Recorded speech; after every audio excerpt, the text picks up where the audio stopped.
የሐዋርያው የቅዱስ ፊልጶስ ገድል። አንድ አምላክ በሚሆን በአብ በወልድ በመንፈስ ቅዱስ ስም የሚነበብ የጌታችን የመድኃኒታችን ኢየሱስ ክርስቶስ ሐዋርያው የቅዱስ ፊልጶስ ትምህርት ይህ ነው።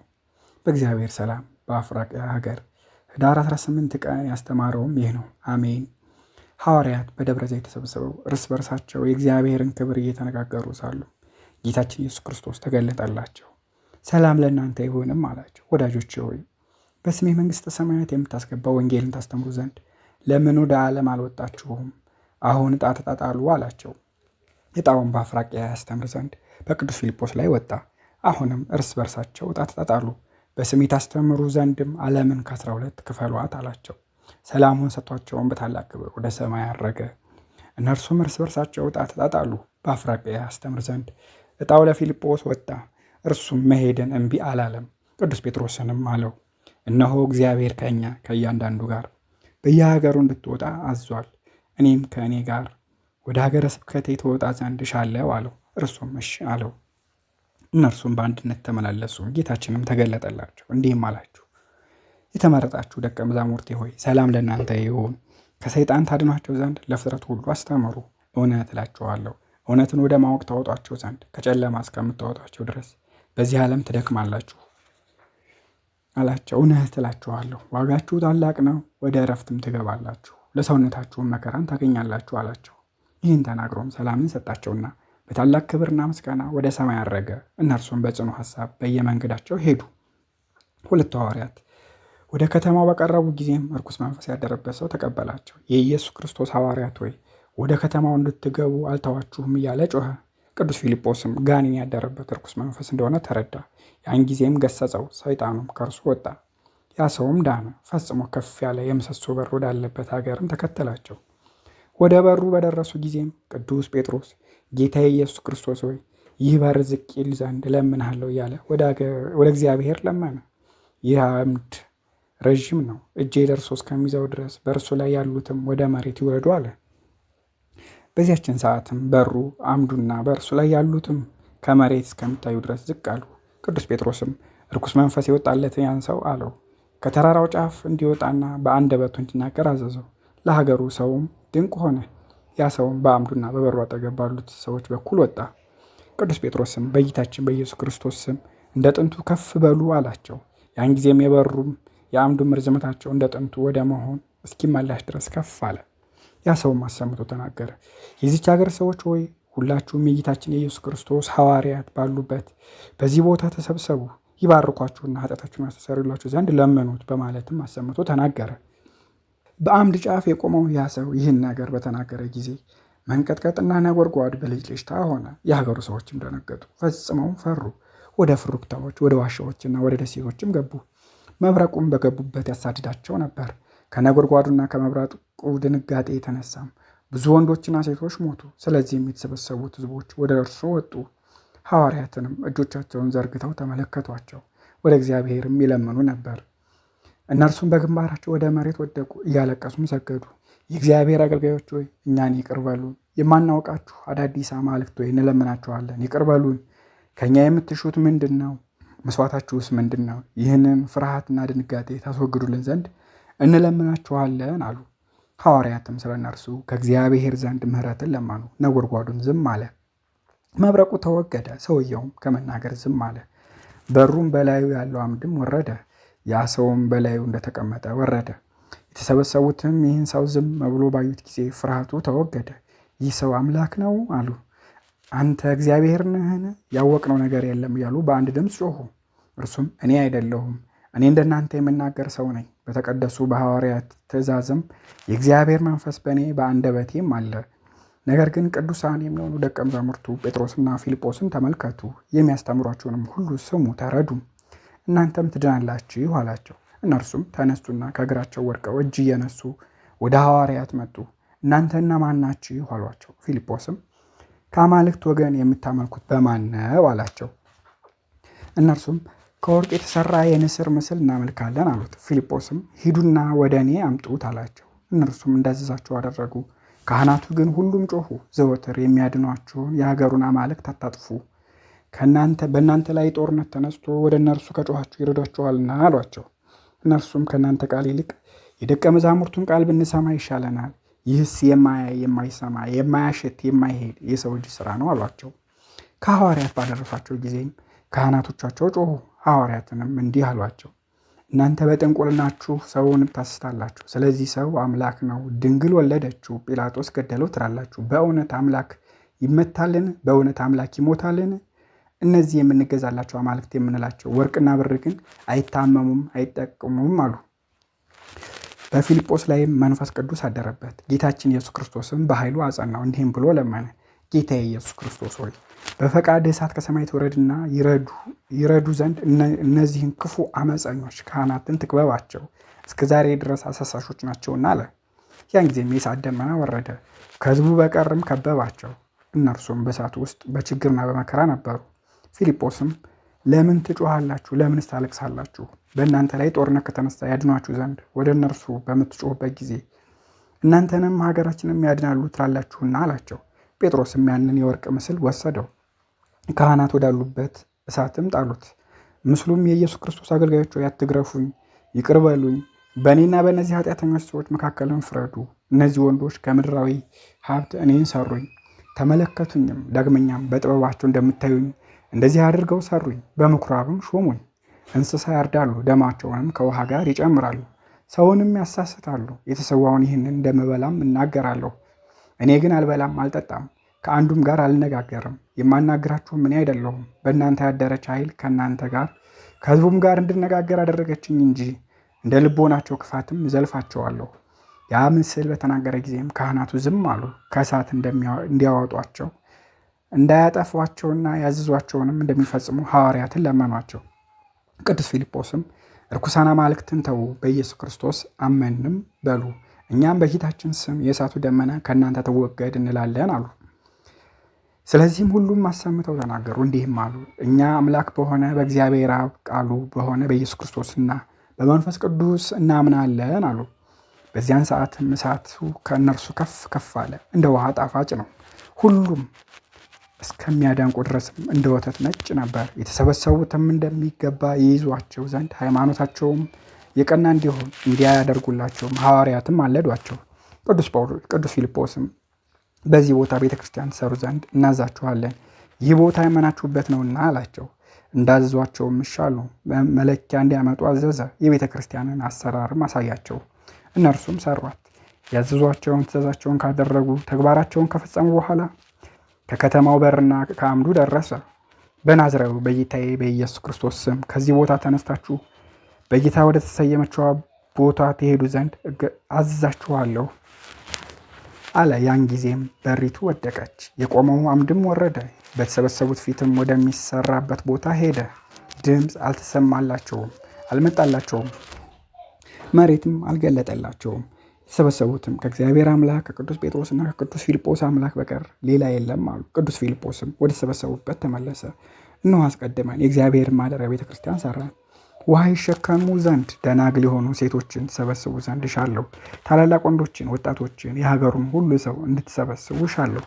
እያንዳንዳቸው በእግዚአብሔር ቤት የሚቻላቸውን ያድርጉ። ከተሰበሰቡትም ባዘዟቸው ተግባር አይሆንም የሚል አንድስ እንኳ አልነበረም። ሐዋርያትም በሀገሩ ገዢ በኔሮን ቤት ነበሩ። እነርሱም ደስ እንዲላቸው አዘዙ። የተሰበሰቡትን ፈጥነው ወደ ሃይማኖት ተመለሱ። ጌታችን ኢየሱስ ክርስቶስም መልኩ ብሩህ በሆነ በሰው መልክ ተመሰለ፣ ለሐዋርያትም ተገለጠላቸውና ሰላም ለእናንተ ይሁን፣ የተመረጣችሁ ሐዋርያቶቼ ሆይ ሰላሜ ከእናንተ ጋር ይሁን። የዚችን አገር ሰዎች መልካም ሃይማኖታቸውን አየሁ። ለምን ከቤት ትቀመጣላችሁ? ሕይወትን የሚያስገኝ ትእዛዛትን ታስተምሯቸው ዘንድ ከእነርሱ ውጡ፣ ግን አትርሷቸው። እኔም የምትለምኑኝን ሁሉ እሰጣችኋለሁ አላቸው። በብሩህ ሰው አምሳል የተገለጠው ጌታችን ኢየሱስ ክርስቶስ ይህን ከነገራቸው በኋላ በታላቅ ክብር ወደ ሰማይ አረገ። የቅዱሳኑ የጴጥሮስና የፊልጶስን ፊትም በቤት ውስጥ በተገለጠላቸው በጌታችን በኢየሱስ ክርስቶስ ክብር በራላቸው። ወደ ተሰበሰቡት በወጡ ጊዜም የተሰበሰቡት የፊታቸውን ብርሃን ተመለከቱ፣ ወደ መሬት ወድቀውም ሰገዱ። ሐዋርያትም ባረኳቸው፣ አስነሷቸውና አስተማሯቸው። ከእግዚአብሔር በተሰጠች ሃይማኖት አጸኗቸው። ወደ ኃጢአታቸው እንዳይመለሱም አዘዟቸው። ከሐዋርያት በረከትን ይጨምሩ ዘንድም ጉባኤያቸውን እየጨመሩ ይሄዱ ነበር። በፊታቸው ካለው ከእግዚአብሔር ክብር የተነሳ የሚያደንቁ ነበር። ከእነርሱ ወገንም ጋኔን ያደረበት አንድ ሰው ነበር። የክርስቶስ አገልጋዮች ሆይ እኔ እለምናችኋለሁ፣ አትግረፉኝ፣ እኔም ከእርሱ እወጣለሁ እያለ አሰምቶ ጮኸ። እርኩስ መንፈስም ይህን ሰው ጣለው። ጴጥሮስና ፊልጶስም ከዚያ ሰው ይወጣ ዘንድ ዳግመኛ ወደ እርሱ እንዳይመለስ ጋኔኑን አዘዙት። የዳነው ያ ሰውም ከሐዋርያት እግር ወድቆ ሰገደ፣ እጅም ነሳቸው። ጴጥሮስና ፊልጶስም በመጀመሪያ ጊዜ ካህናቱን በከበባቸው የእሳት ደመና ባለችበትና በባህሩ አጠገብ ሕዝቡን ሰበሰቡ። በአብ በወልድ በመንፈስ ቅዱስ ስም አጠመቋቸው። ሐዋርያት የተሰበሰቡትን ባለማወቅ ያደረጋችሁትን ኃጢአታችሁን እግዚአብሔር ይቅር ብሏችኋል፣ ለመልካም ነገር የምትኖሩ ሆይ ለመንግሥተ ሰማይ የተዘጋጃችሁ ትሆኑ ዘንድ መልካም መስራትን አስቀድሙ አሏቸው። እነርሱም የጴጥሮስና የጳውሎስ አምላክ ሆይ እናመሰግንሃለን፣ አንተ ይቅር ብለህናል ምረህናልና እያሉ አሰምተው ተናገሩ። ሐዋርያትም ሕዝቡን ሰብስበው በፍጹም ደስታ ቤተ ክርስቲያንን ቀደሱ፣ ባረኩ። ፊልጶስ የሃይማኖትን ሕግና ነቢያትን ሲያነብ፣ ጴጥሮስ ደግሞ የጌታችን የኢየሱስ ክርስቶስን ማንነት ይተረጉምላቸው ነበር። ያን ጊዜም የተሰበሰቡት ሃይማኖትን በማወቃቸው ተደሰቱ።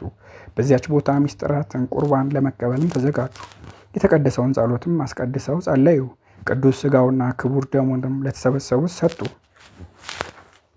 የተሰበሰቡትም እውነተኛ ከሚሆን ከዚህ ከቅዱስ ሥጋና ክቡር ደም ተቀበሉ። ሰላምንም ሰጧቸው። የእግዚአብሔርን ትእዛዝ እስከሚረዱ ድረስም እያስተማሯቸው በእነርሱ ዘንድ ለ6 ቀን ያህል ቆዩ። ለእነርሱም ኤጲስቆጶሳትን፣ ቀሳውስትን፣ ዲያቆናትን ሾሙላቸው። እግዚአብሔርን እያመሰገኑ ከእነርሱ ተለዩ። በምስጋና ባለቤት በጌታችን በኢየሱስ ክርስቶስ ስም ያደረጉትን ተአምራትም ያደንቁ ነበር። ለአብ ለወልድና ለመንፈስ ቅዱስ ክብር ምስጋና ይገባል ለዘላለሙ አሜን። ክፍል 2 አንድ አምላክ በሚሆን በአብ በወልድና በመንፈስ ቅዱስ ስም የሚነበብ የተባረከው ሐዋርያ የቅዱስ ፊልጶስ ምስክርነት ይህ ነው። ተጋድሎውንም ኅዳር 18 ቀን በእግዚአብሔር ሰላም ፈጸመ፣ አሜን። ፊልጶስም አፍራቅያ በምትባል ሀገር ወደሚኖሩ የዚያች ሀገር ሰዎች ገብቶ ስሙን በማያውቁት በአዲስ አምላክ በኢየሱስ ክርስቶስ ስም አስተማራቸው። እነርሱም ትምህርቱን ይሰሙ ዘንድ ወደ እርሱ ፈጥነው መጡ። የሰማይና የምድር ገዢ የሕያው እግዚአብሔር ልጅ በሚሆን በጌታችን በኢየሱስ ክርስቶስ ስም ሲያስተምር በሰሙ ጊዜም የተሰበሰቡት ጠየቁት፣ ካንተ በቀር ይህን ስም ያልሰማ ነው ኢየሱስ ክርስቶስ ማን ነው አሉት። እነርሱ አጋንንትን ያመልኩ ነበርና። ቅዱስ ፊልጶስም መለሰ፣ እኔ የምመለከታችሁ የተሰበሰባችሁ ሕዝቦች ሆይ ስሙኝ። የእግዚአብሔር ጸጋ በእናንተ ላይ ትሁን። እኔ የማስተምርለት እርሱ እግዚአብሔር ነው። ከእርሱ በቀር ሌላ አምላክ የለም። ዘላለማዊ ነው። ለሚያምኑበትም ሁሉ ሕይወትን ይሰጣል። ወልድ ከአብ ጋር አለ። ከአብ የሰረጸ መንፈስ ቅዱስም አለ። ነገር ግን አብ፣ ወልድ፣ መንፈስ ቅዱስ አንድ አምላክ ናቸው። ዓለም ከመፈጠሩ ሁሉ አስቀድሞ እስከ ዓለም ፍጻሜ አንድ እግዚአብሔር ነው። እርሱ መጀመሪያውም ኋለኛውም ነው። እርሱ አይታይም። ባህርን ምንጮችን ሁሉ የፈጠረ እርሱ ነው። በውስጣቸው ያሉትንም ሁሉ የፈጠረ እርሱ ነው። እነርሱም ይገዙለታል። የሚታየውና የማይታየውን ፍጥረት ሁሉ የፈጠረው እርሱ ነው። በመጀመሪያ ከምድር አፈርን ወስዶ ከእርሱም በአርአያውና በአምሳሉ ሰውን ፈጠረ፣ አዳምን ብሎ ጠራው። እርሱም ባረከው፣ ለተፈጠሩ ፍጥረታትም ሁሉ አባት አደረገው። ብዛ፣ ተባዛ፣ በዘርህም ምድርም ሙላት፣ በውስጧ ካለው ሁሉም ውሰድ አለው አላቸው። የተሰበሰቡትም የምትለውን ሁሉ የፈጠረ እግዚአብሔር የት አለ አሉት። እርሱም በሰማይም በምድርም አለ፣ ፈቃዱን በሚፈጽሙ ሰዎች ሁሉም አለ አላቸው። ሰይጣንም እንደሚጋደል ሕዝቡንም እግዚአብሔር ኢየሱስ ክርስቶስን ወደ ማወቅ እንደመለሰ ፊልጶስን በተመለከተው ጊዜ ፈጥኖ በልቦናቸው ክፉ ሐሳብን ዘራ፣ በውስጣቸውም ክፋትን አበዛ። በሐዋርያው በቅዱስ ፊልጶስም ላይ ያነሳሳቸውና አሰሩት፣ ሊገድሉትም ፈለጉ። እጃቸውን የዘረጉበት ሁሉም ዓይናቸው ታወረ። ይህን ተአምር በተመለከቱ ጊዜ የቅዱስ ፊልጶስ አምላክ እግዚአብሔር አንድ ነው፣ በእርሱ አማካኝነት እግዚአብሔር እኛን ከጨለማ ወደ ማመን ያወጣን የተባረከ ደቀ መዝሙሩንስ ለምን ትገድሉታላችሁ እያሉ አሰምተው ተናገሩ፣ ጮሁ። የተሰበሰቡትን ፊልጶስም ከገዳዮች እጅ እንዲህ አዳኑት። በሀገሩ እየተዘዋወረ በጌታችን በኢየሱስ ክርስቶስ ለማስተማርም ይወጣ ነበር። ሁልጊዜም የእግዚአብሔርን ቃል ያስተምር ነበር። የሀገሩ ሰዎች ሁሉና የአውራጃዎች ወደ እርሱ የሚያመጧቸውን በሽታ ያለባቸውን ሁሉ ይፈውሳቸው ነበር። እያስተማራቸውም ስለ መንግሥተ ሰማያት ያስረዳቸው ይሰብክላቸው ነበር። ወደ እርሱ በቀረቡም ጊዜ ዕውራን ያዩ ነበር፣ አንካሶቹም በቃሉ ይረቱ ነበር፣ ደንቆሮችም ይሰሙ ነበር። በሚዞሯቸው ጊዜም የሚያምኑበት ዲዳዎች በእግዚአብሔር በጌታችን በኢየሱስ ክርስቶስ ኃይል ይናገራሉ፣ ለምጻሞችም ይነጻሉ። እጁን በሚዘረጋ ጊዜም ስለ እነርሱ ወደ እግዚአብሔር ይለምናል። ጋኔን ያደረባቸውን ሰዎችም በእርሱ ዘንድ ፈውስን ያገኙ ነበር። ሁሉም ሰዎች ከደዌያቸው ይፈወስ ዘንድ ስልጣን የሰጠው እግዚአብሔርን እያመሰገንም በተከበረው የመስቀል ምልክትም አጋንንትን ከእነርሱ ያስወጣቸው ነበር። የሀገሩ ሽማግሌዎችም እግዚአብሔር የገለጠለትን ፊልጶስም ያደረገውን ተአምራት በተመለከቱ ጊዜ በእርሱ ስልጣን ከበሽታ ሁሉ ተፈወሱ። ተመልክተዋልና ወዳጆቻቸው፣ ልጆቻቸው፣ ወንድሞቻቸውና ማለክቶቻቸውን የካዱ ወዳጆቻቸውንም በጌታችን በኢየሱስ ክርስቶስ ወደ ማመን ተመለሱ። ፊልጶስ ማዘዛቸው አስተማራቸው። ስለዚህም በሐዋርያው በፊልጶስ ትምህርት ያላመኑት ተሰበሰቡ፣ ከሚሰበሰቡበት ቦታም ተቀሩ። ፊልጶስን ይዘው አስረው ይገድሉት ዘንድም ስብሰባቸውን ጨረሱ። ሀገራቸው በቀስታ እንዳይጠፋ ይህም በንጉሥ ዘንድ መመኪያ የሆናቸው ዘንድ መጻተኛውን ሰው ወደ ሀገራቸው እንዲገባና ሕጋቸውን እንዲያፈርስ አይተውትምና እርሱ እስኪፈጽም ከታመሙም ይገድላቸው ዘንድ ይልካል፣ ሀገራቸውንም ያጠፋሉ። እንዲህም አላቸው፣ እነዚህን ሰዎች እስከሚያስት ይህን አንድ ሰው ታገሱት፣ ትእዛዜንም አይቀበልም። እነርሱም ከእርሱ ጋር በአንድነት ተስማሙ። ቅዱስ ፊልጶስንም ይዘው አሰሩት፣ በፊቱም የስድብን ቃል ተናገሩት። ሐዋርያው ግን በፊታቸው ይስቅና ይደሰት ነበር። እነርሱም እርስ በራሳቸው እንዴት ይስቅብናል፣ ይሳለቅብናል፣ ሊያስተን ሊሸነግለን ይፈልጋል፣ ሰዎችን የንጉሱን አማልክት እንዲተዉ ከሚስቶቻቸውም እንዲለዩ ያደርጋል አሉ። ነገራቸውን በሰማ ጊዜም እንዲህ አላቸው፣ በእውነትም ይህ ከእናንተ እፈጽም ዘንድ ፈቃዴ ነው። ወደ እግዚአብሔር ትመለሱ ዘንድ የሚያሰናክላችሁ አይኖር፣ ይቅር ይላችኋል፣ ለማያልፈው መንግስቱም የተዘጋጃችሁ ያደርጋችኋልና። ከእነርሱም አንዱም መለሰ እንዲህም አለ፣ ግደሉት፣ ከተውነውም ያስተናል አላቸው። ስለዚህም ልቦናቸው በእርሱ ላይ ተቃጠለ። በመስቀል ላይም ያዙት፣ ራሱን ዝቅ አደረጉት፣ እግሮቹንም ወደ ላይ አደረጉ። ስጋው እንዲነዋወጥም አሰሩት፣ ገረፉት፣ ብዙ ስቃይም አሰቃዩት። በመስቀል ላይ ነፍሱን እስከሚሰጥ ድረስም ጽኑ ግርፋትን እየገረፉ ከእርሱ አልተለዩም። አወረዱት፣ እርስ በርሳቸውም ተሰበሰቡ፣ ጽኑ እሳትን እናንድድ እናቃጥለው ዘንድም ስጋውን ከዚያን ጨምረው። ስጋውም አይገኝም ተባባሉ። የቅዱስ ፊልጶስን ስጋ በውስጡ ይጨምሩ ዘንድ እሳትን ባነደዱ ጊዜ ጌታችን መድኃኒታችን ኢየሱስ ክርስቶስ መልአኩን ላከ። የቅዱስን ስጋም ከእጃቸው ነጠቀ። በውስጧ የተቀመጡትንም ሁሉ በደስታ በታላቅ ምስጋናና ክብር ሲያርግ ከዓይናቸው እስከሚሰወር ድረስ ተመለከቱት። ኢየሩሳሌምም አደረሰው፣ በዛፍ ስርም ሰወረው። ሕዝቡም ይህን ድንቅ ነገር በተመለከቱና ከበሽታቸውም እንደፈወሳቸው እግዚአብሔር በእጁ ያደረገለትን የመጀመሪያውንም የኋለኛውንም ተአምር ባሰቡ ጊዜ ወንዶችም ሴቶችም ድምፃቸውን ከፍ አድርገው ተናገሩ። የኢየሱስ ክርስቶስ አገልጋይ የቅዱስ ፊልጶስ አምላክ እግዚአብሔር አንድ ነው። እርሱም የሰማይም የምድርም አምላክ ነው። ታላቅ ልዑል ቡሩክ ከሰማያውያኑም ከምድራውያኑም ይልቅ የሚያስደንቅ አምላክ ነው አሉ። በሀገሩና በአውራጃው የሚኖሩ ታላላቆችም ታናናሾችም በጌታችን በኢየሱስ ክርስቶስ አመኑ። ከዚያች ሀገርም እግዚአብሔርን የሚፈሩ ወንዶችን ላኩ። እየዞሩም ብዙ ቀን በዱር ተቀመጡ። የሀገሩ ሰዎችም የቅዱስን ስጋ ያወርድላቸው ዘንድ ጾሙ፣ ጸለዩ፣ ወደ እግዚአብሔርም ለመኑ። እግዚአብሔር አምላክም ያለፈ ክፋታቸውን ሳይሆን ሃይማኖታቸውን፣ ንስሐቸውን በተመለከተ ጊዜ ይዘው ወደ ሀገራቸው ይወስዱት ዘንድ ሐዋርያው ያለበትን ቦታ እንዲያሳያቸው መልአኩን ላከ። ባዩት ጊዜም ታላቅ ደስታን ተደሰቱ። በደስታ በምስጋናና በታላቅ ክብርም ወደ ሀገራቸው አስገቡት። የቅዱስን ስጋም በበፍታ ገነዙት፣ በአዲስና በሚያምር ሳጥንም አስቀመጡት። የሰማዕትነቱ ፍጻሜም በእግዚአብሔር ሰላም ኅዳር 18 ቀን ሆነ። ለጌታችን ለኢየሱስ ክርስቶስ ከቸር አባቱና መሐሪ ከሚሆን ከመንፈስ ቅዱስ ጋር ክብር ምስጋና ገናነትም ይሁን ዛሬም ዘወትርም ለዘላለሙ አሜን አሜን። ይሁን ይደረግ። ቡሩክ የሚሆን የሐዋርያው የቅዱስ ፊልጶስ ጸሎትና በረከቱ የረዳትነቱ ጸጋ ከወዳጆቹ ከሕዝበ ክርስቲያን ጋር ከሀገራችን ከኢትዮጵያ ጋር ይሁን ለዘላለሙ አሜን።